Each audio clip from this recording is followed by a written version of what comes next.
All right, let's dive right into this. If you've ever played the stunning underwater game ABZÜ, you probably remember it as this deeply peaceful, almost spiritual ecological masterpiece. A gorgeous descent into an ocean of wisdom, right?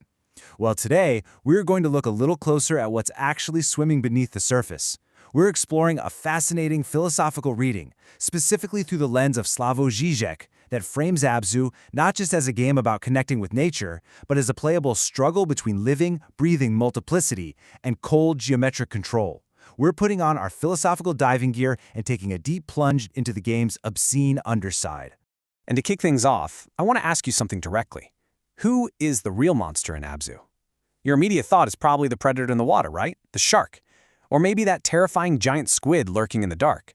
But what if I told you the monster isn't a predator at all? What if the absolute true horror of the game is actually the beautiful, peaceful harmony of the ocean itself? Let's unpack how that could even possibly make sense.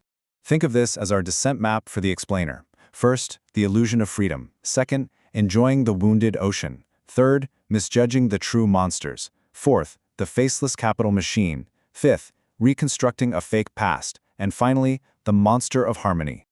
Section 1. The Illusion of Freedom. Our journey begins with the sheer physical pleasure of swimming. You roll, you dive, you hover. Your digital body just seems to belong perfectly to the sea. The ocean provides these sweeping corridors, hidden alcoves, and clear boundaries. Now, as a player, you obviously know the path is meticulously designed with thresholds and gates, and yet it still feels completely free and spontaneous. This right here is Slavoj Žižek's concept of ideology in action. Ideology isn't just some abstract set of beliefs, it literally lives inside your behavior and your enjoyment. The fact that you know the path is built for you doesn't weaken the pleasure at all. Actually, the designed path becomes more enjoyable precisely because it feels like a path that naturally wants to be swum. And who exactly are you in this ocean? The diver arrives as a totally stripped-down subject. There's no backstory, no readable face. You fit this oceanic order perfectly through a very structured loop: swim, pulse, and meditate. Your sonar pulse acts as this minimal, almost mechanical voice that awakens drones and opens doors. Your meditation statues let you gaze at life, but notice how even this calm observation is secretly counted by the game's reward economy. You drop into the sea feeling like you're entering pure nature, but you are instantly interacting with a highly structured, symbolic order. Section 2. Enjoying the wounded ocean. Now, let's swim a little deeper, because this is where things get really interesting. Think about the game's core restoration loop. You enter a dead, gray zone. You activate a life source, and boom! Suddenly color and animals just bloom back into existence. Restoration becomes your primary source of enjoyment. You feel like a magical healer. But here's the dark, obscene underside to that feeling. ABZÜ absolutely requires these gray zones. It needs the destroyed drones, the stunned bodies, and the broken circulation so that you can feel the pleasure of fixing them. The game's entire aura of peaceful pacifism relies completely on staged injury. And you know, this structure of enjoyment extends to the tiny little things you collect too. I mean, why do we care so much about finding a simple hidden shell? It's just a rock, right? Well, we care because the game's symbolic system elevates it. It becomes what Žižek calls a sublime object of ideology. It's a piece of matter where our fascination far exceeds its actual physical reality. These hidden pools and secret shells produce surplus enjoyment. They quietly turn your casual ecological exploration into a subtle command. Enjoy the ocean, restore the ocean, complete the ocean. Section 3. Misjudging the true monsters. Let's talk about the great white shark. If we follow its evolution, we see how its meaning retroactively changes over time. At first, the shark is the ultimate threat, a literal cut through calm water that condenses all our anxiety into a single image with teeth. But as the game progresses, we start to realize the shark is actually just a symptom of the ocean's illness. Then, we see it as a wounded creature. And finally, it becomes our guide and our ally. The game is teaching us that the animal isn't the final explanation. The violence that we thought belonged to the shark actually belongs to the deeper, hidden system that wounded it in the first place. And honestly, this brilliantly illustrates the deepest reversal in the entire game. When we finally descend into the abyssal depths, we meet the giant squid. Culturally speaking, this is the terrifying kraken. But in ABZÜ, it's totally passive, hospitable. It's a companion you can literally ride. The deep, alien sea represents the living real. It's strange and dark for sure, but wonderfully alive. Contrast that with the pyramid. The pyramid is clean, it's well lit, it's perfectly geometric, and it is absolute horror. It shocks, it immobilizes, it extracts. A giant living monster turns out to be far less frightening than a perfect, dead geometric system. Section 4. The Faceless Capital Işık.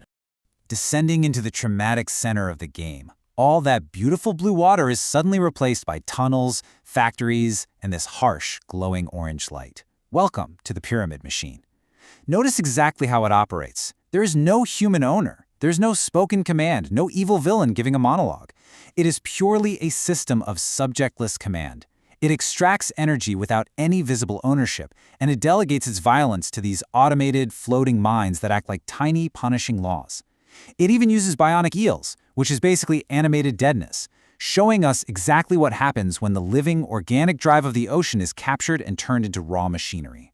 And here is the kicker. Once you see this machine, everything else in the game gets completely reframed. Look back at the sacred ruins we explored earlier. There's actually a quiet, kind of hilarious Zizek'ian comedy hidden in them.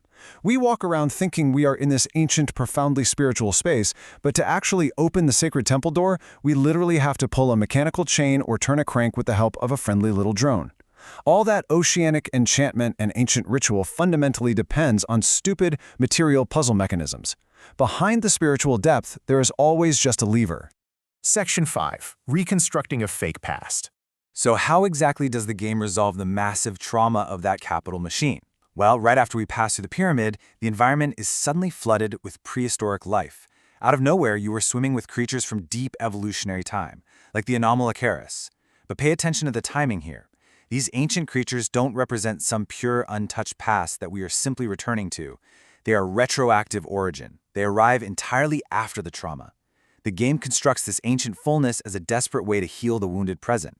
We aren't really restoring nature, we are producing a symbolic reconstruction, attempting to heal the sea by making it artificially older than it actually is.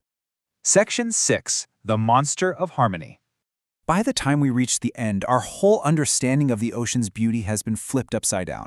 The final ocean you swim through is one of sheer artificial excess. It's an overflowing, inconsistent non-all. You have millions of years old prehistoric animals swimming right alongside modern reef fish. You have decaying machinery just resting peacefully next to blooming coral. It simply gives way too much. And that too muchness proves that this harmony isn't natural at all. It's a reconstructed fantasy. It's undeniably beautiful, yes, but it's a beauty that bears the rupture, the mechanisms, and the wounds right there inside its abundance. So the absolutely crucial point we need to take away is this. ABZû lets you enjoy the incredible, uplifting feeling of restoring nature.